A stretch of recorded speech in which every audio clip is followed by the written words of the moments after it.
ஸ்தோத்திரம். Price the Lord. நம்முடைய ஆண்டவரும் அருமை இரட்சகரும் மீட்பருமான கர்த்தராகிய இயேசு கிறிஸ்துவின் இனிய நல்ல நாமத்திலே உங்களுக்கு மறுபடியும் வாழ்த்துக்களை சொல்லுகிறேன். தேவனுடைய பெரிதான கிருபையினாலே இந்த அருமையான புதன்கிழமை மாலை வேளையிலே தேவ சமூகத்திலே வந்து நல்ல நாளிலும் கூட அவருடைய சத்திய வார்த்தையிலே வாசித்து தியானிக்கத்தக்கதாக தேவன் நமக்கு பெரிதான கிருபைகளை கொடுத்ததற்காக நன்றி கலந்த இருதயத்தோடு அவரை கனப்படுத்தி மகிமைப்படுத்தி அவருடைய அன்பு தயவு இரக்கம் இந்த நாள் வரைக்கும் நம்மோடு கூட இருந்ததற்காக தேவனை கனப்படுத்தி அவரை ஒரு நிமிஷம் நம்முடைய தலைகளை தாழ்த்தி அவருடைய சமூகத்தை நாம் ஒன்றுமில்லை, கர்த்தர் நம்மை இந்த நாள் வரைக்கும் சுகத்தோடும் பலத்தோடும் பத்திரமாய் பாதுகாத்தார்.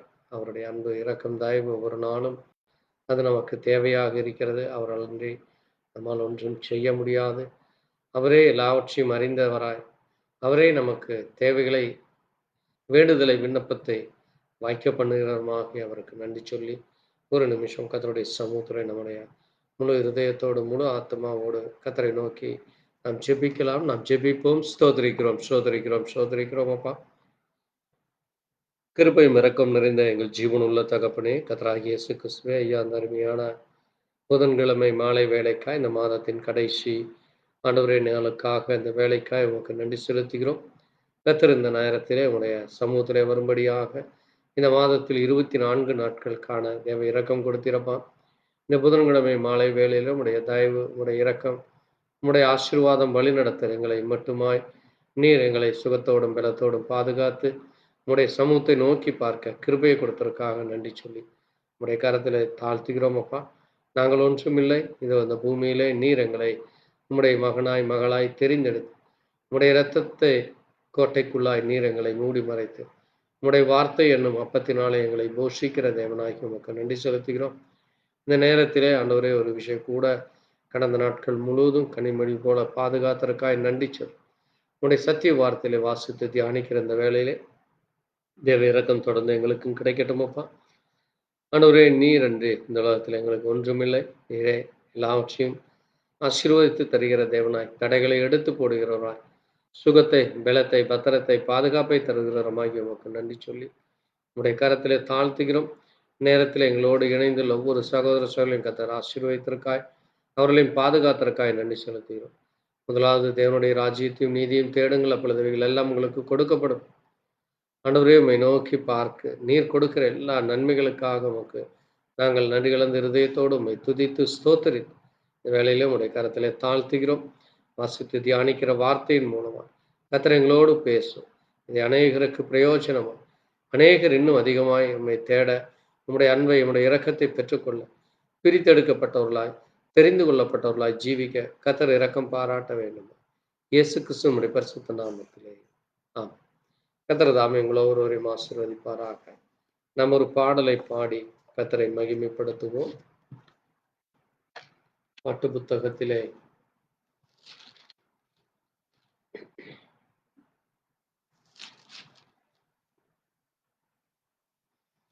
தேவ கிருபை என்றும் உள்ளது, அவர் கிருபை என்றும் உள்ளது என்கிற பாடல். தேவன் நமக்கு கிருபையாய் ஒவ்வொரு நாளை கூட்டி கொடுக்கிறார். அவர் கிருபை என்றும் உள்ளது.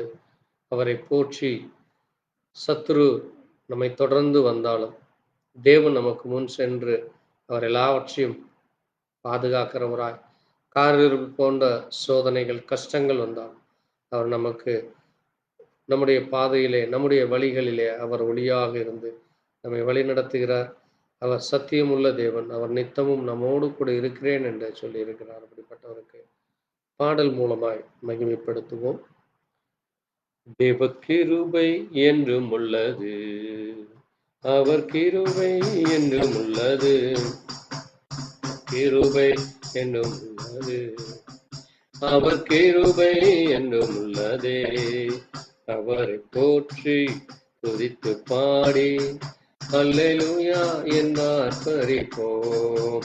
அவரை போற்றி துதித்து பாடி அல்லேலூயா என்றார் பரிபோம். தேவ கிருபை என்றும் உள்ளதே, அவர் கிருபை என்றும் உள்ளதே. அவரை போற்றி துதித்து பாடி அல்லேலூயா என் ஆர்ப்பரிப்போம். காரில் போன்ற கஷ்டங்கள் வந்தும் ஆறினில் அவரின் பாதையில் ஒளியாய். காரில் போன்ற கஷ்டங்கள் வந்தும் பாரினில் அவரின் பாதையில் ஒளியாய். என்னை நடத்தினார் அவர் நல்லவர், அவர் கிருபை என்றும் உள்ளது. என்னை நடத்தினார் அவர் நல்லவர், அவர் கிருபை என்றும் உள்ளதே. தேவ கிருபை என்றும் உள்ளதே, அவர் கிருபை என்றும் உள்ளதே.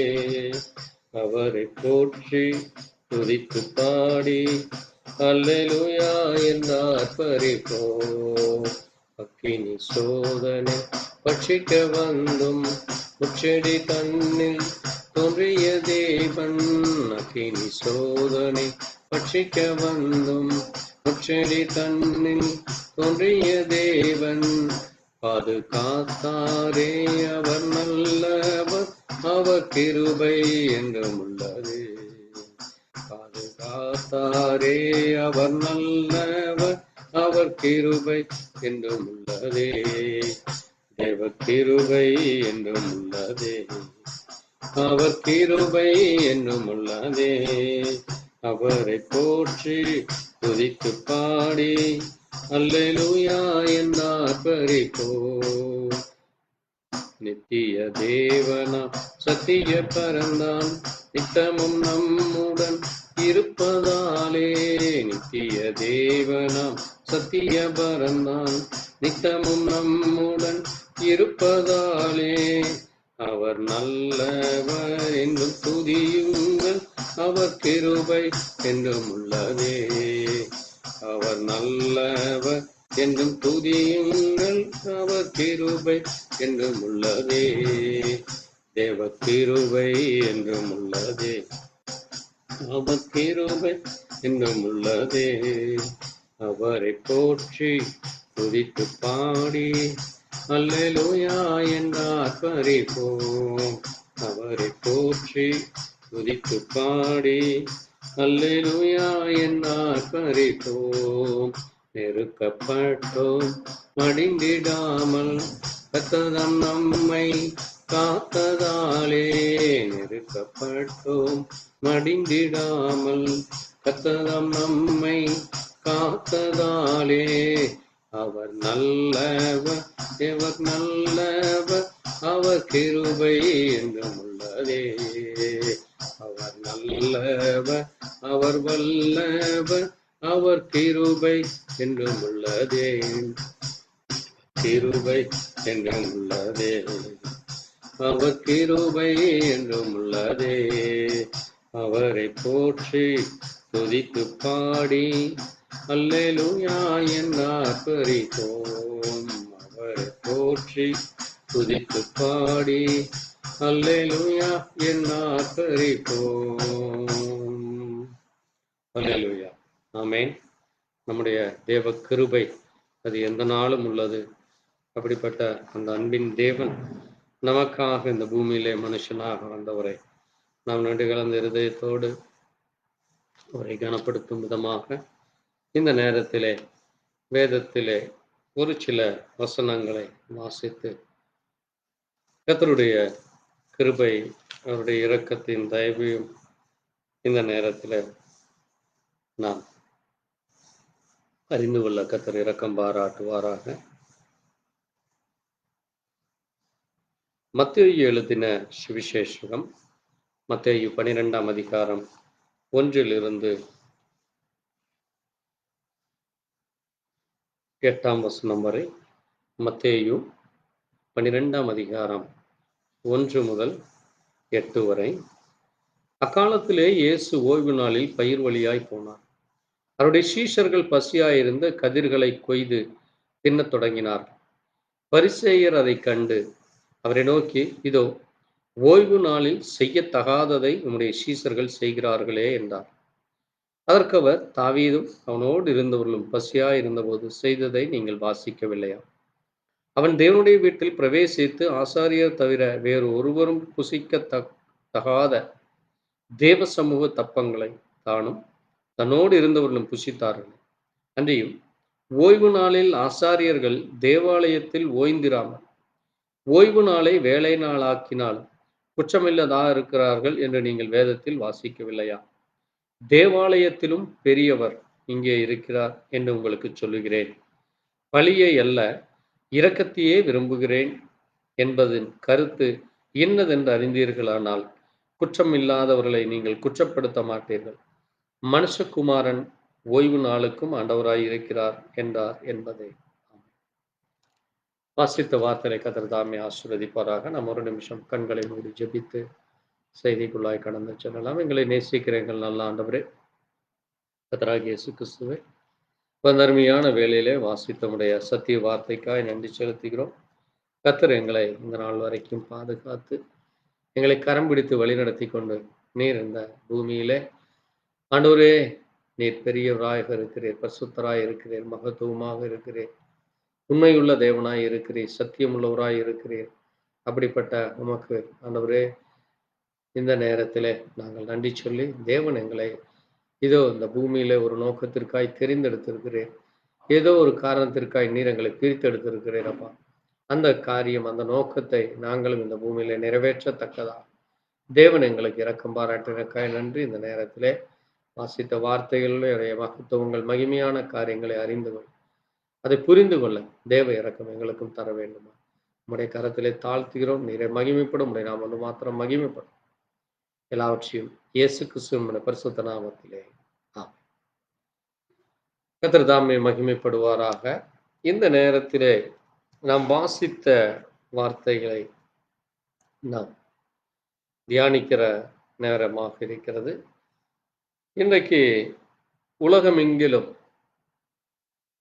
கிறிஸ்தவர்கள் என்று சொல்லிக் கொள்கிற ஜனங்கள் சுமார் 100 கோடிக்கு மேலாக இருக்கிறார்கள். தோராயமாக 100 முதல் 130 கோடி என்று கணக்கிட்டு சொல்லுகிறார்கள். ஆனால் ஒவ்வொருவருடைய கரங்களிலேயும், கிறிஸ்தவருடைய கரங்களிலேயும் இந்த வேத புத்தகமானது பழைய ஏற்பாடும் புதிய ஏற்பாடுமாக இருக்கிறது. மொழிகளிலும் பாஷைகளிலும் அவர்கள் பிரிந்திருந்தாலும், அங்கே ஒவ்வொரு தேசத்திலே பிரிந்திருந்தாலும், தேவன் ஒருவர் என்று ஒவ்வொருவரும் விசுவாசிக்கிறார்களா? அதுபோல இந்த வார்த்தை சொல்லப்பட்டதை முழுவதும் விசுவாசிக்கிறார்களா என்று, அது மட்டுமல்ல, ஒரே கோட்பாடு, ஒரே கொள்கைகள் அல்லது ஒரே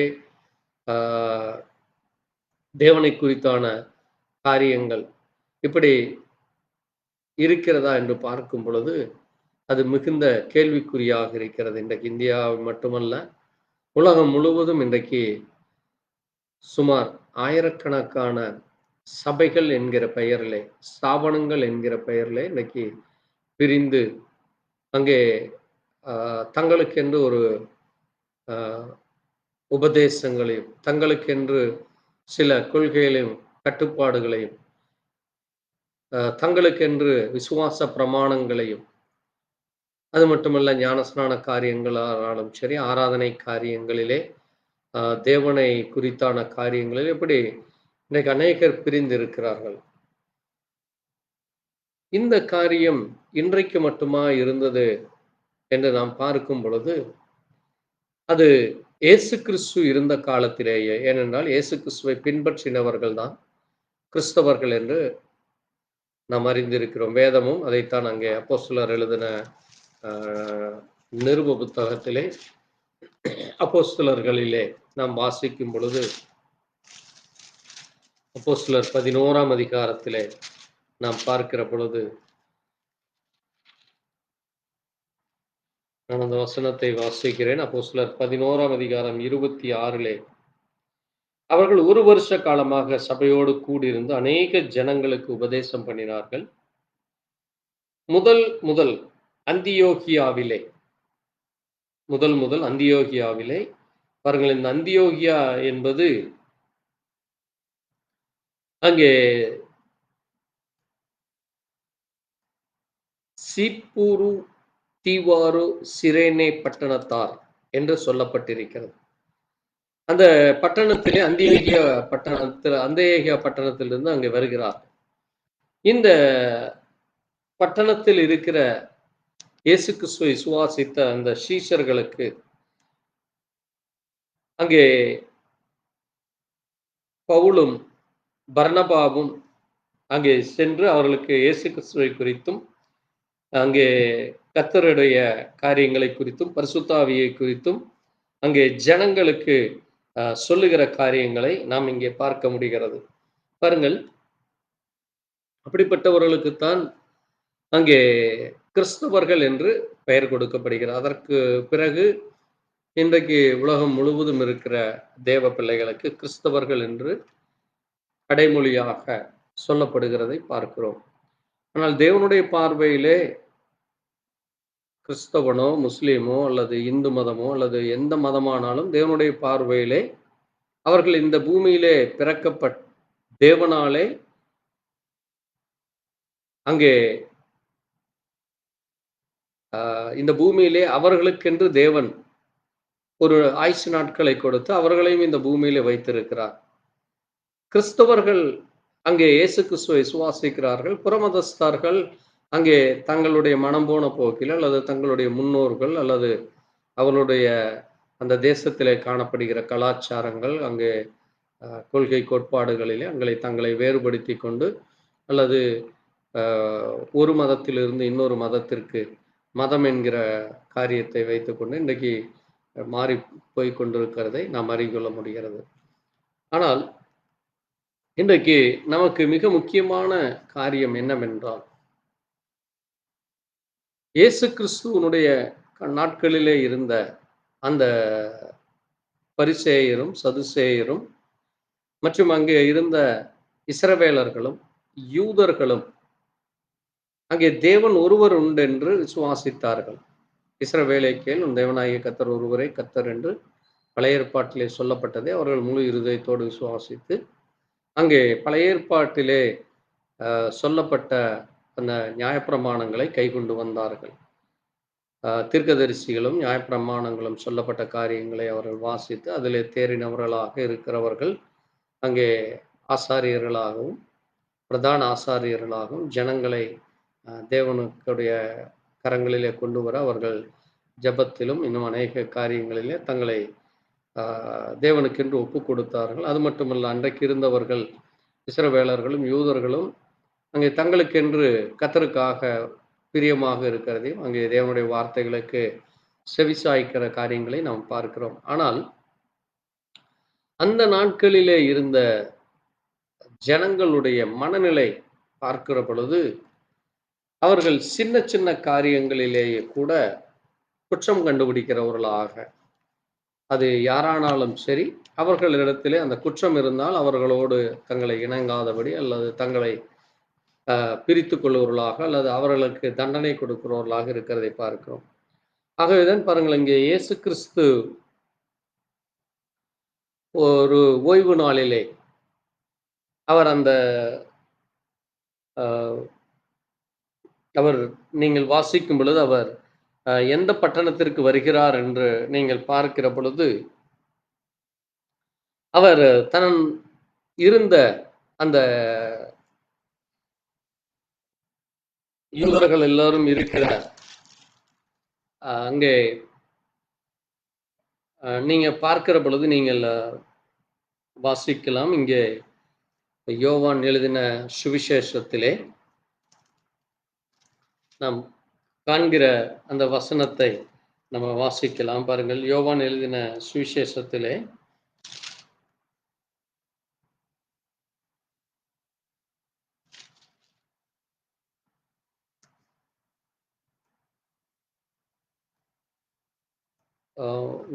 வாசிப்போம்.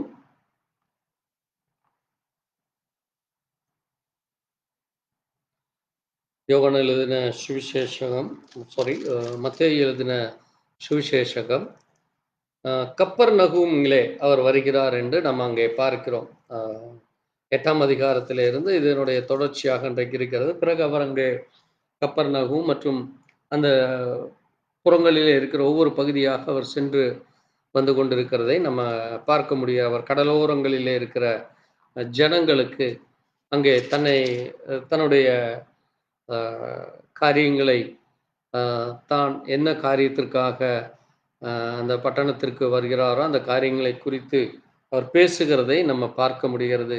இங்கே 11ஆம் அதிகாரத்திலே நாம் பார்க்கும் பொழுது, அங்கே யோவான் கிறிஸ்துவிடத்திலே தன்னுடைய சீஷர்களை அனுப்பி, "வருகிறது நீர்தானவா அல்லவா?" என்று கேட்கிறதற்கு பார்க்கிற காரியங்களை பார்க்கிறோம். அது மட்டுமல்ல, அந்த பட்டணத்தார் மனம் திரும்பாதபடி, அங்கே மத்தேயு 11:20 நாம் பார்க்கும் பொழுது, தமது பலத்த செய்கைகளினால் அதிகமானவர்களை செய்ய கண்ட பட்டணங்கள் மனம் திரும்பாமல் இருக்கலாம். அந்த பட்டணங்களை பார்த்து ஆண்டவர் கடிந்து கொள்கிறார்.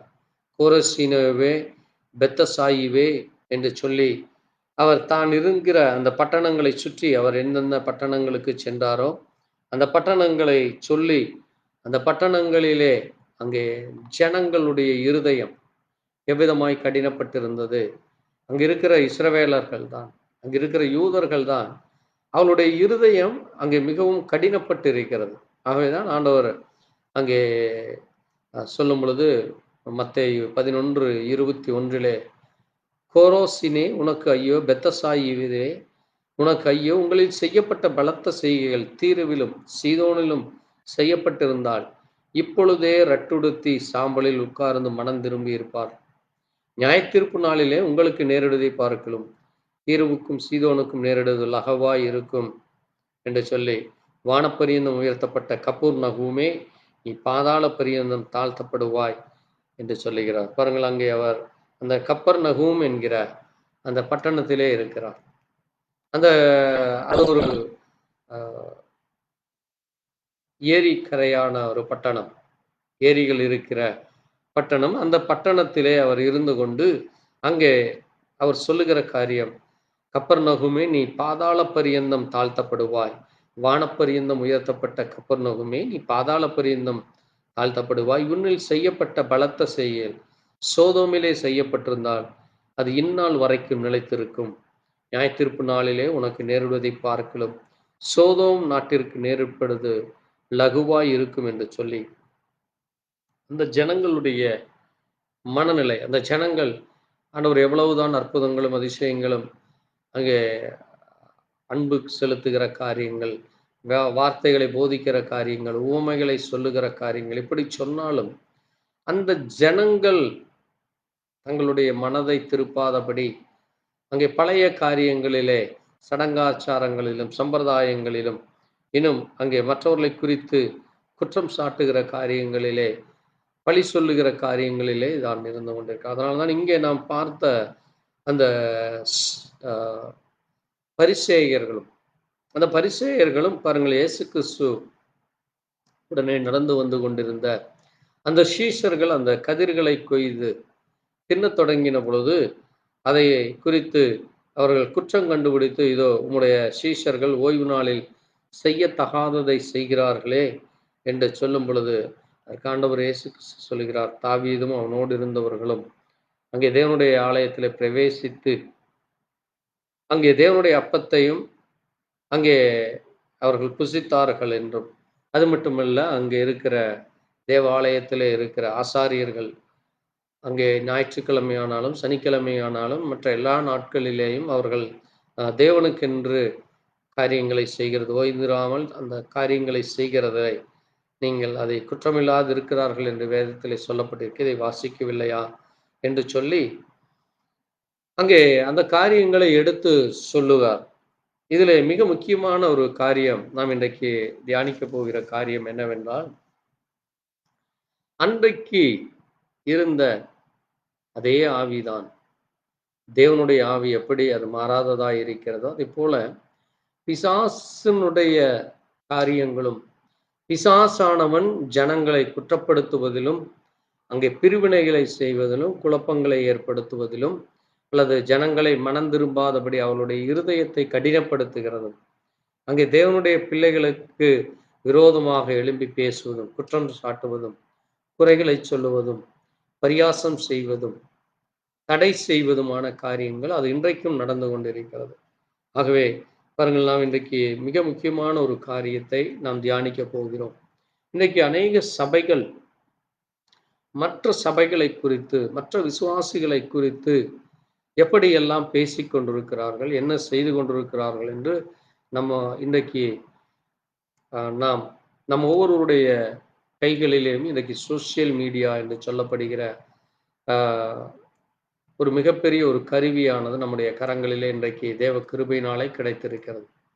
இன்றைக்கு கூகுள் சர்ச் ஆனாலும் சரி, அல்லது யூடியூப், அல்லது ஃபேஸ்புக், அல்லது வாட்ஸ்அப், இப்படி சோசியல் மீடியாக்கள் இன்றைக்கு அதிகரித்து கொண்டு வருகிற இந்த நாட்களிலே உலகம் முழுவதும் ஒவ்வொரு சபைகளிலும், ஒவ்வொரு இடங்களிலும் அங்கே அவர்கள் செய்கிற காரியங்களை இன்றைக்கு மற்றவர்கள் காணும்படியாக அதை பிராட்காஸ்ட் செய்கிற பொழுது, அதிலே காணப்படுகிற, சொல்லப்படுகிற பிரசங்கங்கள் ஆனாலும் சரி, அந்த சுவாசிகளை குறித்து அல்லது சபைகளை குறித்து மற்றவர்கள் சொல்லுகிற காரியங்களை பார்க்கும் பொழுது, அது மிகவும் வேதனைக்குரிய காரியமாக, அது மட்டுமல்ல, அங்கே தங்களுக்கென்று அங்கே தேவனை குறித்தும், அங்கே வார்த்தைகளை குறித்தும் வியாக்கியானம் கொடுப்பது, வெளிப்பாட்டை பற்றி பேசுவது, தீர்க்க தரிசனம் சொல்லுவது, அல்லது மற்ற சபைகளை குறித்து அங்கே பேசுகிற காரியங்களை பார்க்கும் பொழுது, அது எப்படி அன்றைக்கு பரிசேயர்கள் அங்கே இயேசு கிறிஸ்துவோடு கூட இருந்த அந்த சீசர்களை குறித்து சொன்னார்களோ, அதைப் போலத்தான் இருக்கிறது. இதில ஒரு மிக முக்கியமான இன்னொரு காரியத்தை நாம் பார்க்க வேண்டியது என்ன என்றால், அங்கே அந்த சீசர்களை மட்டுமல்ல, அவர்கள் இயேசு கிறிஸ்துவையும் ஏற்றுக்கொள்ளாமல் இருக்கிறதை நாம் பார்க்க முடிகிறது.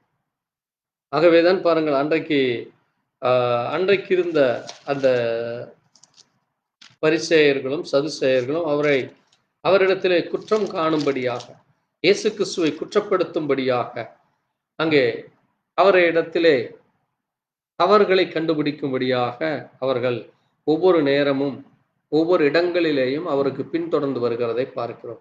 நாம் ஒரே ஒரு வசனத்தை நாம் வாசிக்கலாம். மத்தேயு 21ஆம் அதிகாரத்திலே 45, 46 வாசிக்கிற பொழுது, பிரதான ஆசாரியரும், பரிசேயரும் அவருடைய உவமைகளைக் கேட்டு, தங்களைக் குறித்து சொல்லுகிறார் என்று அறிந்து, அவரைப் பிடிக்க வகை தேடினார்கள்.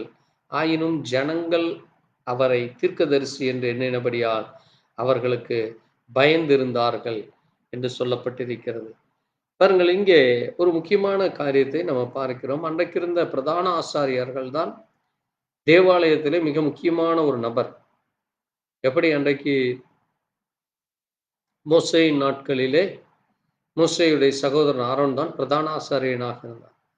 அதேபோல தாவீதினுடைய நாட்கள், சாலமோனுடைய நாட்கள், இப்படி ஒவ்வொரு ராஜாக்களுடைய காலத்திலும் அங்கே ஜனங்கள் அங்கே இருந்த ஏசாயா, எசேக்கியேல் இப்படி இருந்த காலங்களிலே இருக்கிற பிரதான ஆசாரியர்களைப் போல இயேசு கிறிஸ்துவினுடைய காலத்திலே இருந்த பிரதான ஆசாரியனாகிய காய்பா, அந்த பிரதான ஆசாரியர்களும் மட்டுமல்ல, அந்த பரிசேயர்களும் அங்கே இயேசு கிறிஸ்துவை எப்படியாகிலும் பிடித்து அவரை கொன்று போட வேண்டும், அவரை கொலை செய்ய வேண்டும், அவரை குற்றம் கண்டுபிடித்து அவரை தண்டிக்க வேண்டும், அவரை தண்டனை கொடுக்க வேண்டும் என்று அங்கே பாருங்கள், அவரிடத்தில் அநேக கேள்விகளை கேட்கிறார்கள்.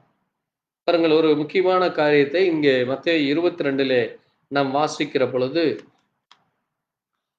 பாருங்கள், அங்கே 22:15 அப்பொழுது பரிசேயர் போய் பேச்சிலே அவரை அகப்படுத்தும்படி யோசனை பண்ணிக்கொண்டு, பாருங்கள், அவர் பேசுகிற, உபதேசிக்கிற, பிரசங்கம் செய்கிற காரியத்திலே குற்றம் கண்டுபிடிக்க வேண்டும் என்று சொல்லி, பாருங்கள், தாங்கள் சீசரையும் ஏரோதியரையும் அவரிடத்தில் அனுப்பினார்கள். அவர்கள் வந்து, போதகரே, நீர் சாமர்த்தியம் உள்ளவர் என்றும், நீர் தேவனுடைய மார்க்கத்தை சத்தியமுள்ளவராய் போதிக்கிறீர் என்றும், நீர் முகதாட்சிணியம் இல்லாதவர் என்றும், எவனை குறித்து உமக்கு கவலை என்றும் அறிந்திருக்கிறோம். ஆதலால் உமக்கு எப்படி தோன்றுகிறது? ராயனுக்கு வரி கொடுக்கிறது நியாயமா அல்லவா என்று கேட்டார்கள் என்று நம்ம அங்கே பார்க்கிறோம்.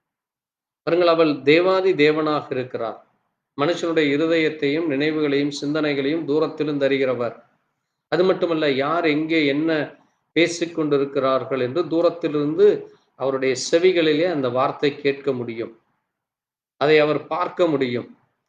அதை அவர் உணர்ந்து கொள்ள முடியும். அப்படிப்பட்ட மகத்துவமான தேவன். அதனாலதான் அங்கே நாம் வாசித்த இந்த மத்தேயு 12 அவர் சொல்லும் பொழுது, தேவாலயத்திலும் பெரியவர் இங்கே இருக்கிறார் என்று சொல்லி அவர் யார் என்று அன்றைக்கு இருந்த அந்த கேள்வி கேட்ட அந்த பரிசேயரிடத்திலே சொல்லுகிறார். மத்தேயு 12:6 தேவாலயத்திலும் பெரியவர் இங்கே இருக்கிறார் என்று உங்களுக்கு சொல்லுகிறேன் என்று சொல்லார். ஆனாலும் அவர்கள் அவரை அறிந்து கொள்ள முடியவில்லை. அவர்களுக்கு அந்த உணர்வு வரல. அவர் யார் என்கிற அந்த உணர்வோ அல்லது சிந்தையோ அவருடைய இருதயத்திலே தோன்றவே இல்லை.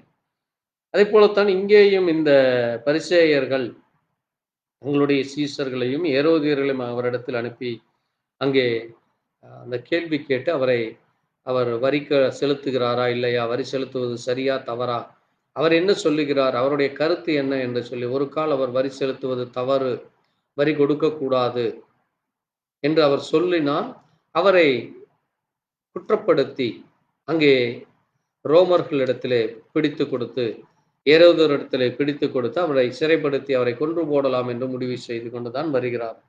ஆகவே பாருங்கள், அங்கே 18ஆம் வசனத்திலே, மத்தேயு 22:18 இயேசு அவர்கள் துர்க்குணத்தை அறிந்து, அவர்களுடைய அந்த துர்ச்சிந்தனை, கேடுகெட்ட எண்ணம் என்று சொல்கிறார்கள். அப்படிப்பட்ட அந்த பொல்லாத சிந்தனை, அதை அவர் அறிந்து கொண்டார். பாருங்கள், இவர்கள் கேட்கிற கேள்வி அங்கிருக்கிற அந்த அனுப்பினவர்களுக்கு மட்டும்தான் தெரியும். ஆனால் இவருக்கு அந்த காரியம் அறிந்ததாக இருக்கு. ஆகவேதான் இவர் பாருங்க என்ன சொல்லுகிறார், மாயக்காரரே நீங்கள் என்னை ஏன் சோதிக்கிறீர்கள்? அவர்கள் சோதிக்கிறதை அவர் அறிந்திருக்கிறார். அவர்கள் என்ன செய்ய போகிறார்கள், என்ன பேசப் போகிறார், என்ன கேட்கப் போகிறார் என்று அவர் அறிந்ததினால்தான் அவர் என்ன சொல்கிறார், நீங்கள் என்னை ஏன் சோதிக்கிறீர்கள்? வரிக்காசை எனக்கு காண்பியுங்கள் என்ற பொழுது அவர்கள் ஒரு பணத்தை அவரிடத்திலே கொண்டு வந்து காட்டினார்கள். அப்பொழுது அங்கே அந்த பணத்திலே, அந்த காசிலே அந்த சுரூபமும் அங்கே மேலே எழுத்தும் அங்கே இருக்கிறதை அங்கே ஆண்டவர் காத்து அதை கேட்கிறார். இந்த சொரூபமும் மேலெழுத்தும் யாருடையது என்று சொல்லும் பொழுது ராயனுடையது என்று அவர்கள் சொல்லுகிறார். அப்பொழுது இயேசு சொல்லுகிறார், ராயனுடையதை ராயனுக்கும் தேவனுடையதை தேவனுக்கும் செலுத்துங்கள் என்று அவர் சொல்லுகிறார். அவர்கள் அதை கேட்டு ஆச்சரியப்பட்டு அவரை போய்விட்டார்கள் என்று பார்க்கிறோம். அவர்கள் தொடர்ந்து அங்கே பரிசேயர்கள் போனவுடன் உடனடியாக அங்கே சதுசேயர்கள் வருகிறார்கள். உயிர்த்தெழுதல் இல்லை என்கிற சதுசேயர்கள் வந்து அங்கே அவரிடத்திலே, போதகரே, ஒருவன் சந்தானம் இல்லாமல் மரித்து போனால் அவனுடைய சகோதரன் அங்கே அவருடைய மனைவிக்கு விவாகம் செய்யலாம் என்று சொல்லி அங்கே சொல்லுகிறதை குறித்து நீர் என்ன சொல்லுகிறீர் என்று கேட்கிறார். பாருங்கள், அதற்கு ஆண்டவர் சொல்லுகிறார், நீங்கள் வேத வாக்கியங்களையும் தேவனுடைய வல்லமைகளையும் அறியாமல் தப்பான எண்ணம் கொள்கிறீர்கள். உயிர்த்தெழுதலிலே கொள்வனையும் கொடுப்பனையும் இல்லை, அவர்கள் பரலோகத்திலே தேவதூதர்களைப் போல் இருப்பார்கள் என்று சொல்லுகிறதை நாம் அங்கே பார்க்க முடிகிறது. பிறகு தொடர்ந்து 35ஆம் வசனத்திலே பார்க்கும் பொழுது நியாய சாஸ்திரி ஒருவன் அவரை சோதிக்கும்படி வருகிறான். அவர்கள் இப்படி தொடர்ந்து அங்கே இயேசு கிறிஸ்துவை எப்படியாகிலும் குற்றம் கண்டுபிடிக்க வேண்டும், அவரை தண்டிக்க வேண்டும், அவரை நம்முடைய பகுதியிலே அவர் வந்து நம்முடைய சபைகளில் இருக்கிற ஜனங்களுக்கு அவர் புதிதான ஒரு உபதேசத்தை கொண்டு வந்து ஜனங்களை பிரிக்க முயல்கிறார். ஏனென்றால் அங்கே நாம் பார்க்கும் பொழுது ஒருவன் மறுபடியும் பிறவாவிட்டால் தேவனுடைய ராஜ்யத்திலே பிரவேசிப்பதில்லை. ஆகவே நீங்கள் அங்கே மறுபடியும் பிறக்க வேண்டும், ஆவியிலே பிறக்க வேண்டும், மறுபடியும் பிறக்க வேண்டும் என்று அவர் சொல்லுகிறதை நம்ம பார்க்க முடிகிறது. ஆகவே இந்த மறுபிறப்பை குறித்து அல்லது அந்த ஆவிக்குரிய பிறப்பை குறித்து அவர்கள் உணர்வில்லாதவர்களாக இருக்கிறார். அதே போலத்தான் இன்றைக்கும் அநேக ஜனங்கள் கிறிஸ்தவர்கள் என்று பெயர் சொல்லிக் கொண்டிருக்கிறவர்கள் இயேசு கிறிஸ்துவை இன்றைக்கும் அங்கே நாம் பார்க்க முடிகிறது. அவரை இன்றைக்கும் அவர் கை குழந்தையாகத்தான், ஒரு சிறு குழந்தையாகத்தான் அவரை வைத்துக்கொண்டு அந்த குழந்தை பாலகன் என்றும் வருடம் ஒவ்வொரு வருடமும் அவரை குழந்தை பாலகன் என்று சொல்லி அவரை ஒரு குழந்தையாகவே இன்னும் வைத்துக் கொண்டிருக்கிறார். அது மட்டுமல்ல, அங்கே அவருடைய தாயாரை வணங்குகிற காரியங்கள். ஏனென்றால் இஸ்ரவேலைகள் தேவனாய் கர்த்தர் ஒருவரே கர்த்தர், என்னை அன்றி வேறே தேவன் உனக்கு இல்லை என்று ஆண்டவர் சொல்லுகிறார். அப்ப அவரை அன்றி வேறே ஒரு தேவன் இல்லை, நானே கர்த்தர், கர்த்தர் நம்முடைய பிதா, இப்படியாக தேவன் அவர் ஒருவர் என்று சொல்லப்பட்டிருக்கிறது. ஆனால் இன்றைக்கு புதிய ஏற்பாடின் காலத்திலே இன்றைக்கு சபைகளிலே நாம் பார்க்கும் பொழுது அங்கே தேவனை 3 கூறாக பிரித்து பிதா என்கிறவர் ஒருவர் இருக்கிறார், குமாரன் என்று ஒருவர் இருக்கிறார், பரிசுத்தாவி என்று ஒருவர் இருக்கிறார் என்று சொல்லி அங்கே 3 தேவன் ட்ரினிட்டி என்று சொல்லி, திரியேகம் என்று சொல்லி, இந்த திரியேகத்தை விசுவாசிக்காதவர்கள் அவர்கள் அந்தி கிறிஸ்துவாய் இருக்கிறார்கள், கள்ள போதகர்களாய் இருக்கிறார்கள், கள்ள கிறிஸ்துக்களாய் இருக்கிறார்கள் என்று சொல்லி அது ஒரு பிரிவினர்கள் இருக்கிறார்கள். இன்னும் ஒரு பிரிவினர்கள் அவரை குழந்தையாக வைத்துக் கொண்டும், இன்னும் ஒரு சிலர் பிதாவும் குமாரனும் மட்டும் இருக்கிறார், பரிசுத்தாவி இல்லை, ஆவிக்குரிய காரியங்களிலே அவர்களுக்கு விசுவாசம் கிடையாது. ஏனென்றால் இயேசு கிறிஸ்து மரித்து அங்கே அவர் பிதாவினிடத்திலே சென்று விட்டார், ஆகவே அவரை என்று வேறு ஒருவரும் இல்லை என்று சொல்லி வணங்குகிற இருத்துவ கொள்கையுடையவர்கள் இருக்கிறார்கள். அதுபோல ஒருத்துவம் என்று சொல்லி பிதாவை மட்டுமே வணங்குகிறவர்களும் இருக்கிறார். ட்ரினிட்டி, இந்த இருத்துவம், இன்னும் ஒருத்துவம், அது மட்டுமல்ல யெகோவா விட்னஸ் என்ற ஒரு குரூப் இருக்கிறது. இப்படி இன்றைக்கு அநேக பிரிவினர்கள் இருந்து அங்கே அநேக குழப்பங்களை ஏற்படுத்தி கொண்டு இன்றைக்கு எது சரி என்று அறியாதபடி ஜனங்களை அங்கே கூறாக்கி கொண்டு தங்களுக்கென்று ஒரு சிறிய சபையோ பெரிய சபையோ எல்லா இடங்களிலும் ஏற்படுத்தி கொண்டு இன்றைக்கு ஜனங்களுக்கு கர்த்தருடைய சத்தியத்தை சரியானபடி போதிக்காதபடி அங்கே எப்படி அன்றைக்கு பரிசேயரும் சதுசேயரும் அங்கே உயிர்த்தெழுதல் உண்டு இல்லை என்ற ஒரு ஒரே ஒரு கோட்டிலே அவர்களுக்குள்ளாக பிரிவினைகள் இருந்தது. அங்கே சதுசேயர் உயிர்த்தெழுதல் இல்லை என்று சொல்லுகிறார்கள், ஆனால் பரிசேயர் உயிர்த்தெழுதல் உண்டு என்று விசுவாசிக்கிறார்கள். ஒரு சிறு வித்தியாசம்தான். அதை போலத்தான் இன்றைக்கும் தேவன் ஒருவரா மூவரா, பரிசுத்தாவியானவர் இருக்கிறாரா, அப்படியானால் பரிசுத்தாவியானவரை அங்கே அந்நிய பாஷை பேசினால்தான் தேவனுடைய பிள்ளைகளா, அந்நிய பாஷை இல்லாமல் நாம் ஸ்தோத்தரித்து மகிமைப்படுத்தி தேவனை கனப்படுத்தினால் அதாவது பரிசுத்தாவியானவருக்கு அடையாளம் அல்லவா? இப்படி சின்ன சின்ன காரியங்களிலே, அது மட்டுமல்ல ஞானஸ்நானம் எப்படி முழுக்கு ஞானஸ்நானமா, தெளிப்பு ஞானஸ்நானமா, குழந்தை ஞானஸ்நானமா, இப்படி உபதேச குழப்பங்கள் இன்றைக்கு அங்கே சபைகளிலே பிறந்த குழந்தைக்கு அங்கே ஞானஸ்நானம் கொடுப்பதும், சிறு வயதிலே ஞானஸ்நானம் கொடுப்பதும், பிறகு ஒரு சில சபைகளிலே அங்கே மனம் திரும்பினவர்களுக்கு ஞானஸ்நானம் கொடுக்கிறோம் என்று சொல்லி தெளிப்பு ஞானஸ்நானம் இருக்கிறது. இன்னும் சில சபைகளிலே முழுக்கு ஞானஸ்நானம் இருக்கிறது. அந்த முழுக்கும் எப்படி எடுக்கிறார்கள் என்றால் அதுவும் வித்தியாசமான காரியங்கள். அங்கே பிதாகுமாரன் பரிசுத்தாவியிலே எடுக்கிறார்கள். ஆனால் வேதம் நமக்கு மிக தெளிவாக அப்போஸ்தலனாகிய பேதுரு அங்கே அன்றைக்கு இருந்த இஸ்ரவேலர்களையும் அன்றைக்கு இருந்த யூத ஜனங்களையும் அன்றைக்கு இருந்த அந்த இடத்திலே சுமார் 120 பேர் கூடியிருந்த அந்த இடம் அசைந்தது என்ற அங்கே பெந்தகோஸ்தே என்றும் நாளில் அப்போஸ்தலர் 2ஆம் அதிகாரத்திலே நாம் வாசிக்கும் பொழுது அங்கே நீங்கள் ஒவ்வொருவரும் மனம் திரும்பி இயேசு கிறிஸ்துவின் நாமத்தினாலே நீங்கள் ஞானஸ்நானம் பெற்றுக் கொள்ளுங்கள், அப்பொழுது பரிசுத்தாவின் வரத்தை பெறுவீர்கள் என்று அங்கே பேதுரு சொல்வதை நாம் கேட்கிறோம். ஆகவே இன்றைக்கு கர்த்தராகி இயேசு கிறிஸ்து நாமத்திலே ஞானஸ்நானம் எடுப்பது சரியா, அல்லது பிதா குமாரன் எடுப்பது சரியா, அல்லது முழுக்கு ஞானஸ்நானம் சரியா, அல்லது தெளிப்பு ஞானஸ்நானம் சரியா, குழந்தை ஞானஸ்நானம் சரியா என்று இன்றைக்கும் குழப்பங்கள் ஏற்பட்டு தங்களுக்குள்ளாக பிரிவினைகளை தங்களுக்குள்ளாக அங்கே உபதேச ரீதியாக பிரிந்து கிடக்கிறதை நாம் பார்க்க முடிகிறது.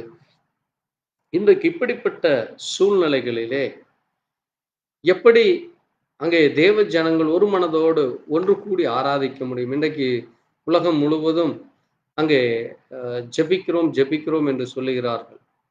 அங்கே எப்படிப்பட்ட ஒரு மனம் இருக்கும் என்று நாம் பார்க்க வேண்டியது மிக அவசியமாக இருக்கிறது. ஏனென்றால் இங்கே இயேசு கிறிஸ்து இருந்த காலத்திலே அங்கே சீஷர்களும் அங்கே இயேசு கிறிஸ்துவை குறித்து அங்கே ஜனங்களுக்கு சொல்லி கொண்டு வருகிற காலத்திலே எப்படி அந்த பிரிவினைகள் அவர்களை ஏற்றுக்கொள்ளாமல், அவரை அங்கீகரிக்காமல் அவர்களை புறக்கணித்தார்களோ, அதை போல இன்றைக்கும் அதே காரியம் நடைபெறதை நாம் பார்க்க முடிகிறது.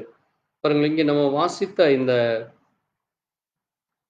மத்தேயு எழுதின சுவிசேஷத்திலே அங்கே இயேசு கிறிஸ்துவே சொல்லுகிறார். பாருங்கள், அந்த நியாயாஸ்திரி அங்கே இயேசு கிறிஸ்துவினிடத்தில் வந்த பொழுது அங்கே போதகரே, நியாயப்பிரமாணத்தில் எந்த கற்பனை பிரதானமானது என்று அவர் கேட்கிறார். மத்தேயு 22:37 அவர் இயேசு கிறிஸ்து பதில் சொல்லுகிறார், உன் தேவனாகிய கர்த்தரிடத்தில் உன் முழு இருதயத்தோடும், உன் முழு ஆத்துமாவோடும், உன் முழு மனதோடும் அன்பு கூறுவாயா. இது முதலாம் கற்பனை. இதற்கு ஒப்பாய் இருக்கிற இரண்டாம் கற்பனை என்னவெனில், உன்னிடத்தில் நீ அன்பு கூறுவது போல பிறனிடத்திலும் அன்பு கூறுவாயாக. இவ்விரண்டு கற்பனைகளிலும் நியாயப்பிரமாணம் முழுமையும் தீர்க்க தரிசனங்களும் அடங்கியிருக்கிறது என்று சொல்லுகிறார். ஆகவே இயேசு கிறிஸ்து சொன்ன இந்த இரண்டாம் கற்பனையை, இது பாருங்கள், இந்த இரண்டு கற்பனைகள், பிரதான கற்பனை என்பது கர்த்தரிடத்திலே, அப்படியானால் அது பிதாவின் இடத்திலா, குமாரன் இடத்திலா, பரிசுத்தாவின் இடத்திலா என்கிற குழப்பம் இன்றைக்கு அநேகருக்கு இருந்து கொண்டிருக்கிறது. ஆகவேதான் அதை 3 பேரிடத்திலும் செலுத்துவோம் என்று சொல்லுகிறார்கள். அது வேதத்திற்கு முரணாக இருக்கிறது. ஏனென்றால் வேதத்திலே நமக்கு மிக தெளிவாக இருக்கிறது. அங்கே வெளிப்படுத்தின விசேஷத்திலே அங்கே நாம் பார்க்கிற பொழுது, அங்கே வெளிப்படுத்தின விசேஷம் 1ஆம் அதிகாரத்திலே 17ஆம் வசனத்திலே பார்க்கிற பொழுது, நான் அவரை கண்ட பொழுது செத்தவனைப் போல அவருடைய பாதத்தில் விழுந்தேன். அப்பொழுது அவர் தம்முடைய வலது கரத்தில் என்மேல் வைத்து என்னை நோக்கி, பயப்படாதே, நான் முந்தினவரும் பிந்தினவரும் உயிருள்ளவருமாய் இருக்கிறேன். மரித்தேன், ஆனாலும் இதோ சதா காலங்களிலும் உயிரோடு இருக்கிறேன். ஆமேன். நான் மரணத்திற்கும் பாதாளத்திற்கும் உரிய திறவுகோலை உடையவராய் இருக்கிறேன் என்று அவர் சொல்லுகிறதை நாம் இங்கே பார்க்க முடியும். அப்போஸ்தலனாகிய யோவான், அவர் கர்த்தருடைய கிருபையினாலே, அவர் கர்த்தருடைய ஆவியினாலே உள்ளாகின பொழுது, கர்த்தர் அவருக்கு அங்கே தரிசனத்திலே அவர் தான் யார் என்பதை அவரிடத்தில் விளக்கி பேசுகிறது தான் இந்த காரியமாக இருக்கிறது. பாருங்கள், அங்கே அவர் யோவானை பார்த்து, நீ பயப்படாதே, நான் தான் முந்தினவர். பழைய ஏற்பாட்டிலே சொல்லப்பட்ட அந்த முந்தினவர் நான் தான், அந்த பிதாவாக இருந்தேன். ஆதியிலே வானத்தையும் பூமியும் உண்டு பண்ணி, அங்கே இஸ்ரவேல் ஜனங்களோடு கூட இருந்து மேகஸ்தம்பத்திலும் அக்கினி ஸ்தம்பத்திலும், அங்கே கண்மலைகளை பிளக்கிற காரியங்களிலும், அங்கே அவர்களுக்கு எரிகோ பட்டணத்தை, அங்கே அவர்கள் அந்த நகரத்தை சுட்டரிக்கிற பொழுதும், யோசுவா ஓடும், இப்படி தேவ பிள்ளைகள் ஒவ்வொருவரோடு கூட, தாவீதோடு கூட, இப்படி எல்லாரோடு கூட இருந்த அந்த முந்தினவர் நான் தான். இந்த பூமியிலே மனுஷகுமாரனாக வந்து மரித்து உயிர்த்தெழுந்து இன்றைக்கு உயிரோடு இருக்கிற அந்த பிந்தினவரும் நான் தான் என்று சொல்லி, நானே முந்தினவர் பிந்தினவர் உயிருள்ளவருமாய் இருக்கிறேன். அது மட்டுமல்ல, பாருங்கள், அவர் மரித்தேன் என்று சொல்லுகிறார். அவரை யாரையெல்லாம் விசுவாசிக்கிறார்களோ, யாரையெல்லாம் அவர் முன்குறித்தாரோ, யாரையெல்லாம் அழைத்தாரோ, யாரையெல்லாம் அவர் தன்னுடைய நாம மகிமைக்கென்று இந்த பூமியிலே சாட்சியாய் வைத்திருக்கிறார்களோ, அவர்களுக்காக அவர் மரித்தார். அது மட்டுமல்ல, அவர் சதா காலங்களிலும் உயிரோடு இருக்கிறார். இந்த காரியம் அங்கே அவருக்கு வெளிப்பட்டது. ஆனால் இன்றைக்கு அநேகர் அதை ஏற்றுக்கொள்வதில்லை. எப்படி தேவன் மரிக்க முடியும்? தேவனுக்கு மரணம் எப்படி வரும்? தேவனுக்கு மரணம் இல்லை, அவர் மரிக்க முடியும், அவரை கொல்ல முடியாது என்று சொல்லுகிறார். ஆனால் தேவன் நமக்காக மரிக்கவில்லை என்றால், அந்த இரத்தம் அது எந்த இரத்தமாக இருக்கிறது என்று நாம் வேதத்திலே அறிந்து கொள்ள வேண்டியதாக இருக்கிறது. அதைத்தான் நாம் இங்கே வாசிக்கிற பொழுது அப்போஸ்தலர் 17ஆம் அதிகாரத்திலே நமக்கு ஒரு காரியத்தை கர்த்தர் சொல்லி இருக்கிறார். பாருங்கள், அப்போஸ்தலர் 17:20 மனுஷ ஜாதியான சகல ஜனங்களையும் அவர் ஒரே இரத்தத்திலே தோன்ற பண்ணினார் என்று அப்போஸ்தலர் 17:26 நாம் வாசிக்கிறோம். பாருங்கள், தேவன் இந்த பூமியில் இருக்கிற எல்லா மனுஷனையும், அதாவது தான் நான் முதலாக சொன்னேன், அவர் இந்துவானாலும் சரி, முஸ்லீமானாலும் சரி, கிறிஸ்தவனானாலும் சரி, அல்லது பௌத்த மதம், புத்த மதம், ஜைன மதம், இப்படி எந்த மதமானாலும் சரி, கம்யூனிஸ்ட் ஆனாலும் சரி, அல்லது தேவன் இல்லை என்று சொல்லுகிற ஒரு ஆத்திஸ்டா இருந்தாலும் சரி, எப்படிப்பட்ட மனிதனானாலும் இந்த மனிதன் ஆதியிலே அங்கே முதலாக தேவனாலே இந்த பூமியிலே சிருஷ்டிக்கப்பட்ட ஆதாமின் மூலமாகத்தான் இவர்கள் எல்லோரும் வருகிறார்கள். ஆகவே அந்த ஆதாம் ஒரே ஒரு இரத்தத்தினாலே இந்த பூமியிலே தேவன் தோன்ற பண்ணினார் என்று நாம் பார்க்கிறோம். ஆகவே இந்த இரத்தம் எப்படிப்பட்ட இரத்தமாக இருக்கிறது என்றால், அங்கே அப்போஸ்தலர் 20 28 நாம் வாசிக்கும் பொழுது, ஆகையால் உங்களை குறித்தும் தேவன் தம்முடைய சுய இரத்தத்தினாலே சம்பாதித்துக் கொண்ட தமது சபையை என்று அங்கே பார்க்கிறோம். பாருங்கள், தேவன் தான் நமக்காக இந்த பூமியிலே மனிதனாக வந்தார். ஆகவேதான் தேவன் அவருடைய சுய இரத்தத்தினாலே நம்மை சம்பாதித்துக் கொண்டார் என்று பார்க்கிறோம். அது மட்டுமல்ல, இயேசு கிறிஸ்து இங்கே முதலாக அவர் பிறக்கிற பொழுது, அந்த பிறப்பின் நேரத்திலே நாம் வாசிக்கும் பொழுது லூக்கா 2ஆம் அதிகாரத்திலே 10ஆம் வசனம் 11ஆம் வசனத்திலே நாம் பார்க்கும் பொழுது, தேவதூதன் அவர்களை நோக்கி, பயப்படாதிருங்கள், இதோ எல்லா ஜனத்துக்கும் மிகுந்த சந்தோஷத்தை உண்டாக்கும் நற்செய்தி உங்களுக்கு அறிவிக்கிறேன். இன்று கர்த்தராகிய கிறிஸ்து என்னும் இரட்சகர் உங்களுக்கு தாவீதின் ஊரிலே பிறந்திருக்கிறார் என்று சொல்லப்பட்டிருக்கிறது. இந்த கர்த்தர் தான் பிதா என்றும், இந்த கிறிஸ்து தான் இயேசு என்று நாம் அறிந்திருக்கிறோம். ஆகவேதான் அங்கே அவரை கர்த்தராகிய இயேசு கிறிஸ்து என்று நாம் அறிக்கையிடுகிறோம். அந்த தேவன் ஏன் மரிக்க வேண்டும் என்றால், அதை நாம் இங்கே எபிரேயர் புஸ்தகத்திலே நாம் வாசிக்கும் பொழுது, எபிரேயர் எழுதின நிருபத்திலே, எபிரேயர்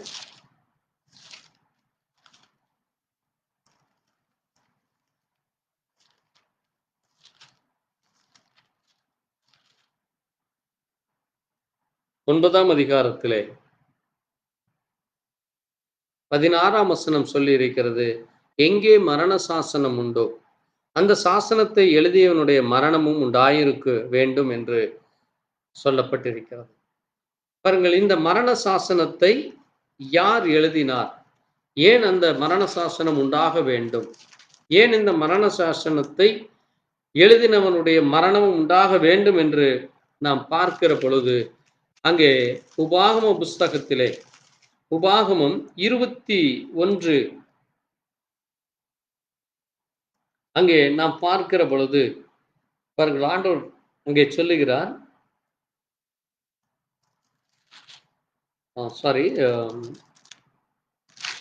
உபாகமம்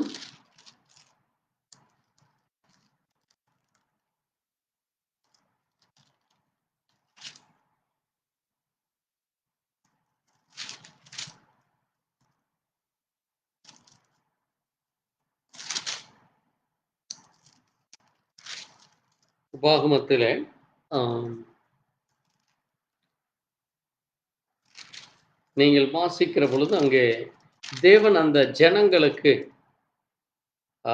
ஒரு மிக முக்கியமான ஒரு கட்டளைகளை கொடுக்கிறார். நீங்கள் தேவனாகிய கர்த்தரை நீங்கள் பணிந்து கொள்ள வேண்டும். அவர் ஒருவரே கர்த்தர், அவரை அன்றி வேறே தேவன் இல்லை. அவரை அன்றி உங்களுக்கு வேறு எதுவும் இருக்கக்கூடாது என்று அவர் சொல்லி, அது மட்டுமல்ல, இந்த காரியங்களை செய்கிறவன், இந்த காரியங்களை கர்த்தருடைய வார்த்தைகளை கேட்டு அதை செய்யாதவனுக்கு அங்கே மரணம் என்று அவர் சொல்லுகிறதை நாம் பார்க்க முடிகிறது. நம்ம பார்க்க முடிகிறது, அவர் ஏன் அங்கே இப்படிப்பட்ட காரியத்தை சொல்லுகிறார் என்றால், வாசிக்கும் பொழுது உபாகமம் 30:15 இதோ ஜீவனையும் நன்மையும் மரணத்தையும் தீமையும் இன்று உனக்கு முன் வைக்கிறேன் என்று அவர் சொல்லுகிறார். பாருங்கள், தேவன் தன்னுடைய பிள்ளைகளுக்கு முன்பாக, அங்கே எல்லா மனுஷர்களுக்கு முன்பாக அவர் ஒரு முக்கியமான ஒரு காரியத்தை கொண்டு வந்து வைக்கிறதை நாம பார்க்க முடிகிறது. அங்கே ஒரு மனிதன் இந்த பூமியிலே ஜீவனோடு இருக்க வேண்டும், அங்கே தேவனுக்கு பிரியமாக இருக்க வேண்டும் என்றால் அவன் நன்மை செய்து ஜீவனை பெற்றுக்கொள்ள வேண்டும் என்று தேவன் விரும்புகிறார். அல்லது அவன் தீமை செய்யும் பொழுது அந்த மரணம் அவனுக்கு முன்பாக இருக்கிறது. ஆகவேதான் அங்கே இதோ ஜீவனையும் நன்மையும் மரணத்தையும் தீமையும் என்று உனக்கு முன்பாக வைக்கிறேன் என்று சொல்லுகிறார். அது மட்டுமல்ல, பாருங்கள், 19ஆம் வசனத்திலே, நான் ஜீவனையும் மரணத்தையும் ஆசீர்வாதத்தையும் சாபனத்தையும் உனக்கு முன் வைத்தேன், மேல் வானத்தையும் பூமியும் இன்று உனக்காக சாட்சியாக வைக்கிறேன். ஆகையால் நீயும் உன் சந்ததியும் பிழைக்கும்படி நீ ஜீவனை தெரிந்து கொண்டு உன் தேவனாகிய கர்த்தரை அன்பு கூர்ந்து அவர் சத்தத்திற்கு செவி கொடுத்தால், அவரை பற்றிக் கொண்டால், அவரே உனக்கு ஜீவனும் தீர்க்காயுசுமானவர் என்று சொல்லியிருக்கிறார். ஆனா ஜனங்கள் தேவனை பற்றிக் கொள்ளாமல், தேவனிடத்தில் அன்பு கூறாமல், அவருடைய சத்தத்திற்கு செவி கொடுக்காமல், அவரை பின்பற்றி செல்லாமல், தங்களுடைய மனம் போன போக்கிலே தாங்கள் நினைப்பது, தாங்கள் செய்வது சரி என்று தங்களுடைய விருப்பத்தின்படி செய்து, அங்கே அவர்கள் மரணத்தை தெரிந்து கொள்வதை நாம் பார்க்க முடிகிறது. அது மட்டுமல்ல, அங்கே மத்தேயு ஆதியாகம புஸ்தகத்திலே அங்கே ஆதாம் இடத்திலே ஆண்டவர் அங்கே ஜீவ விருட்சத்தையும், அங்கே நன்மை தீமை அறியத்தக்க விருட்சத்தையும் வைத்து, நீ இந்த விருட்சத்தின் கனியை புசிக்கலாம். இந்த கனியை நீ புசிக்கும் நாளிலே நீ சாகவே சாவாய் என்று சொல்லுகிறார். நன்மை தீமை அறியத்தக்க விருட்சத்தின் கனியை நீ புசிக்க வேண்டாம். நீ அதை புசித்தால் நீ சாகவே சாவாய் என்று அவர் சொல்லி, அங்கே மரணத்தை அங்கே ஆதாமும் முன்பாக வைக்கிறார். பாருங்கள், ஆதாம் அந்த கனியை புசிக்கவில்லை. அவனுடைய மனைவியாகிய ஏவாளே அந்த கனியை புசிக்கவும், அதை தன்னுடைய புருஷனுக்கு கொடுக்கவும் செய்தாள் என்று நாம் பார்க்கிறோம். ஆகவேதான் பாருங்கள், வேதத்திலே தேவனுடைய வார்த்தைக்கு கீழ்ப்படியாதபடி, தேவனுடைய சத்தத்திற்கு செவி கொடுக்காதபடி அங்கே தங்களை கெடுத்து போடுகிறார்கள். அப்படி பட்ட ஜனங்களை, அப்படிப்பட்ட தவறான காரியங்களை செய்கிறவர்கள், அவர்கள் மனம் திரும்ப வேண்டும். அங்கே தாங்கள் செய்கிறது, பேசுவது தவறு என்ற அந்த உணர்வு, மனம் திரும்புதல் வர வேண்டும் என்று சொல்லித்தான் அவர் இந்த பூமியிலே மனுஷகுமாரனாக பிறக்கிறார். ஆகவேதான் பாருங்கள், மத்தேயு 1ஆம் அதிகாரத்திலே நாம் வாசிக்கும் பொழுது 21ஆம் வசனத்திலே, அவர் ஒரு குமாரனை பெறுவாள், அவருக்கு இயேசு என்று பெயரிடு, ஏனெனில் அவர் தமது ஜனங்களின் பாவங்களை நீக்கி அவர்களை ரட்சிப்பார் என்று சொல்லப்பட்டது. ஆக தேவனுடைய பிள்ளைகள் அங்கே அவர்களுடைய பாவங்கள், அக்கிரமங்கள், மீறுதல்களை அங்கே அவர்களை சுத்திகரித்து, அவருடைய குறைகளை, குற்றங்களை அங்கே தான் ஏற்றுக்கொண்டு, அதற்கு பரிகாரமாக தன்னுடைய சொந்த இரத்தத்தை சிந்தி அவர்களை அந்த பாவத்தில் இருந்தும் மரணத்தில் இருந்தும் ரட்சிக்கிற தேவனாக அவர் இந்த பூமியிலே மனுஷராக வருகிறார். ஆகவேதான் அவர் குமாரனாக தன்னை வெளிப்படுத்தினார். அதைத்தான் அங்கே நாம் வேதத்திலே இயேசு கிறிஸ்து பிறப்பதற்கு முன்பாகவே அங்கே ஏசாயா தீர்க்கதரிசி மூலமாக, ஏசாயா 7ஆம் அதிகாரம் 14ஆம் வசனத்திலே, இதோ ஒரு கன்னிகை கர்ப்பவதியாகி குமாரனை பெறுவாள், அவருக்கு இம்மானுவேல் என்று பெயரிடுவாயாக என்று சொல்லப்பட்டிருக்கிறது. அதே வசனம்தான் இங்கே நாம் வாசிக்கிற பொழுது மத்தேயு 1:23 இதோ ஒரு கன்னிகை கர்ப்பவதியாகி குமாரன் பெறுவாள், அவருக்கு இம்மானுவேல் என்று பெயரிடுவார்கள் என்று சொல்லப்பட்டிருக்கிறதே. அந்த இம்மானுவேல் என்றால் தேவன் நம்மோடு இருக்கிறார் என்ற அர்த்தம் என்று சொல்லப்பட்டிருக்கிறது. ஆமென். ஆகவே அந்த தேவன், வானத்தையும் பூமி படைத்த தேவன், இந்த பூமியிலே மனிதனாக வந்து ஜனங்கள் மனம் திரும்ப வேண்டும், ரட்சிக்கப்பட வேண்டும், அங்கே அவர்கள் எல்லோரும் தேவனை நோக்கி வர வேண்டும், தேவனுடைய சத்தத்திற்கு செவி சாய்க்க வேண்டும், தேவனுக்கு கீழ்ப்படிய வேண்டும், ஜீவனை பெற்றுக்கொள்ள வேண்டும், நன்மையை பெற்றுக்கொள்ள வேண்டும் என்று அவர் விரும்பினார். அவர் அதை நிறைவேற்றவே இந்த பூமியிலே வருகிறார். ஆகவேதான் அவருடைய சத்தம் இன்றைக்கும் அது இந்த வேதத்தின் மூலமாக, ஊழியர்கள் மூலமாக ஒவ்வொரு சபைகளிலும் அது சொல்லப்பட்டு கொண்டிருக்கிறது. ஆனால் இன்றைக்கு போதிக்கிற காரியங்களிலே காணப்படுகிற குறைகளினாலே, அந்த பிரிவினைகளினாலே இன்றைக்கு அநேக சபைகளிலே ஒரு மனம் இல்லாமலும், அநேக ஊழியர்களுக்கிடையே அந்த சகோதர அன்பு இல்லாமல், எப்படி அன்றைக்கு 12 கோத்திரங்கள், அந்த இஸ்ரவேலிலே அந்த 12 கோத்திரங்கள் அங்கே தங்களுக்குள்ள பிரிவினைகளை ஏற்படுத்தி கொண்டு பிரிந்து போனார்களோ, அங்கே ஒரே ஒரு கோத்திரம், யூத கோத்திரம் மட்டுமே தனிமையாக இருக்கிறது. அது அந்த கோத்திரத்தில் தான் இயேசு கிறிஸ்துவும் பிறக்கிறார். அதே போல இன்றைக்கும் ஜனங்கள் அங்கே பிரிந்து கொண்டு உபதேசத்தின் மூலமாக, போதனைகள் மூலமாக, சபை என்கிற பெயரிலே, அங்கே ஸ்தாபனம் என்கிற பெயரிலே இன்றைக்கு பிரிந்து கிடக்கிறதை நாம் பார்க்க முடிகிறது. ஆனால் நம்ம எல்லோருக்கும் ஒரே ஒரு தேவன் தான் இருக்கிறார். நம்ம எல்லோருக்கும் ஒரே ஒரு வேதம் தான் இருக்கிறது. நம்ம எல்லோரையும் நியாயந்தீர்க்க ஒரே ஒரு தேவன் தான் வருகிறார். அதைத்தான் இங்கே யாக்கோபு எழுதின புஸ்தகத்திலே யாக்கோபும் அதைத்தான் சொல்லுகிறார். நான் வாசிக்கிறேன். யாக்கோபு 5ஆம் அதிகாரத்திலே 9ஆம் வசனம் சொல்லி இருக்கிறது, சகோதரரே நீங்கள் நியாயந்தீர்க்கப்படாதபடி ஒருவருக்கு விரோதமாய் ஒருவர் முறையிடாதிருங்கள். இதோ நியாயாதிபதி வாசற்படியிலே வந்து நிற்கிறார் என்று சொல்லப்பட்டிருக்கிறது. நியாயாதிபதியாக அவர் வாசப்படியிலே வந்து நின்று கொண்டிருக்கிறார். அதைத்தான் இங்கே நாம் வாசிக்கும் பொழுது 2 தீமோத்தேயு 4ஆம் அதிகாரத்திலே அப்போஸ்தலனாகிய பவுலும் அதைத்தான் குறிப்பிட்டு பேசுகிறார். பாருங்கள், அங்கே அப்போஸ்தலனாகிய தீமோத்தேயு 2 தீமோத்தேயு 4ஆம் அதிகாரத்திலே 18ஆம் வசனத்திலே அவர் சொல்லுகிற பொழுது 4ஆம் அதிகாரம் 8ஆம் வசனத்திலே நாம் வாசிக்கும் பொழுது, இது முதல் நீதியின் கிரீடம் எனக்காக வைத்திருக்கப்பட்டிருக்கிறது. நீதியுள்ள நியாயாதிபதியாகிய கர்த்தர் அதை எனக்கு தருவார் என்று சொல்லி. ஆகவே நியாயாதிபதி அது இயேசு கிறிஸ்துவாக இருக்கிறார். ஆகவேதான் வெளிப்படுத்தல் 3:20 அங்கே இயேசு கிறிஸ்து அங்கே பயப்படாதே, நானே கர்த்தர், நானே இரட்சகர், நானே மீட்பர் என்று சொன்னவர், நான் முந்தினவர் பிந்தினவர் என்று சொன்னவர், மரித்தேன் சதா காலங்களில் உயிரோடு இருக்கிறேன் என்று சொன்னவர், இங்கே 3:20 இதோ வாசற்படியிலே நின்று தட்டுகிறேன், ஒருவன் என் சத்தத்தை கேட்டால் கதவை திறந்தால் நான் அவனிடத்திலே பிரவேசித்து அவனும் என்னிடத்திலே பிரவேசித்து என்னோட போஜனம் பண்ணுவான், நானும் அவனோட போஜனம் பண்ணுவேன் என்று சொல்லியிருக்கிறார். ஆகவே பாருங்கள், அங்கே இயேசு கிறிஸ்து ஜெயம் கொண்டு அவர் ஆதியிலே இருந்த அந்த பிதா என்கிற ஸ்தானத்திலே, வானத்தையும் பூமியும் படைத்த அந்த பிதா என்கிற ஸ்தானத்திலே இன்றைக்கு ஜெயங்கொண்டு அவர் அங்கே போய் அமர்ந்திருக்கிறார். ஆகவேதான் அங்கே அந்த ஸ்தானத்திற்கு நம்மையும் கொண்டு போக நாமும் முடிவு பரியந்தம் ஜெயங்கொண்டு நாம் ஜெயிக்கிறவர்களாக இருக்க வேண்டும் என்று தேவன் விரும்புகிறார். ஆகவே கர்த்தருக்கு பிரியமானால் நாம் தேவனுடைய வார்த்தையின்படி சரியான சத்தியத்தை கேட்டு சரியான வார்த்தைகளை நாம் போதிக்கிறவர்களாக, நாம் சரியான வார்த்தைக்கு கீழ்ப்படிந்து நடக்கிறவர்களாக இருக்க வேண்டும் என்று தேவன் விரும்புகிறார். அதைத்தான் அங்கே 1 பேதுரு 1ஆம் அதிகாரம் 9ஆம் வசனத்திலே அங்கே அப்போஸ்தலனாகிய பேதுருவும் சொல்லும் பொழுது கூட பாருங்கள், 4ஆம் வசனத்திலே அவர் சொல்லுகிறார், இயேசு கிறிஸ்து மரித்தோரிலிருந்து எழுந்ததினாலே அழியாததும் மாசற்றதும் வாடாதமாகிய சுதந்திரத்திற்கு ஏதுவான ஜீவனுள்ள நம்பிக்கை உண்டாகும்படி தமது மிகுந்த இரக்கங்களின்படி நம்மை மறுபடியும் ஜெனிப்பித்தார் என்று சொல்லி பாருங்கள், இயேசு கிறிஸ்து நமக்காக மரித்து எழுந்ததினாலே அங்கே சுதந்திரமாக நம்ம ஜீவனுள்ளவர்களாக வாழும்படியாக தேவன் நமக்கு கிருபை கொடுத்திருக்கிறார்.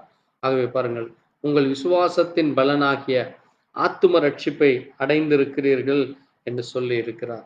பாருங்கள், நாம் ஆத்தும ரட்சிப்பை அடைய தேவன் நம்மேல் பிரியமாக இருக்கிறார். தேவன் நமக்கு அந்த கிருபையை கொடுக்கிறார்.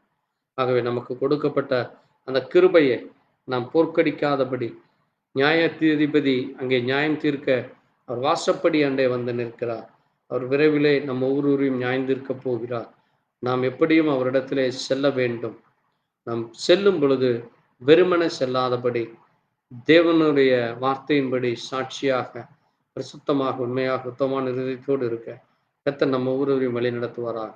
நாம் ஜெபிக்கலாம். நாம் ஜெபிப்போம். எங்களை நேசிக்கிற எங்கள் நல்ல ஆண்டவரே, கர்த்தராகிய இயேசு கிறிஸ்துவே, இந்த அருமையான நேரத்திலே உம்முடைய சத்திய வார்த்தையை வாசிக்க, தியானிக்க, இதில் சொல்லப்பட்ட மகத்துவமான காரியங்களை குறித்து தியானிக்க தேவ இரக்கம் கொடுத்திருப்பா.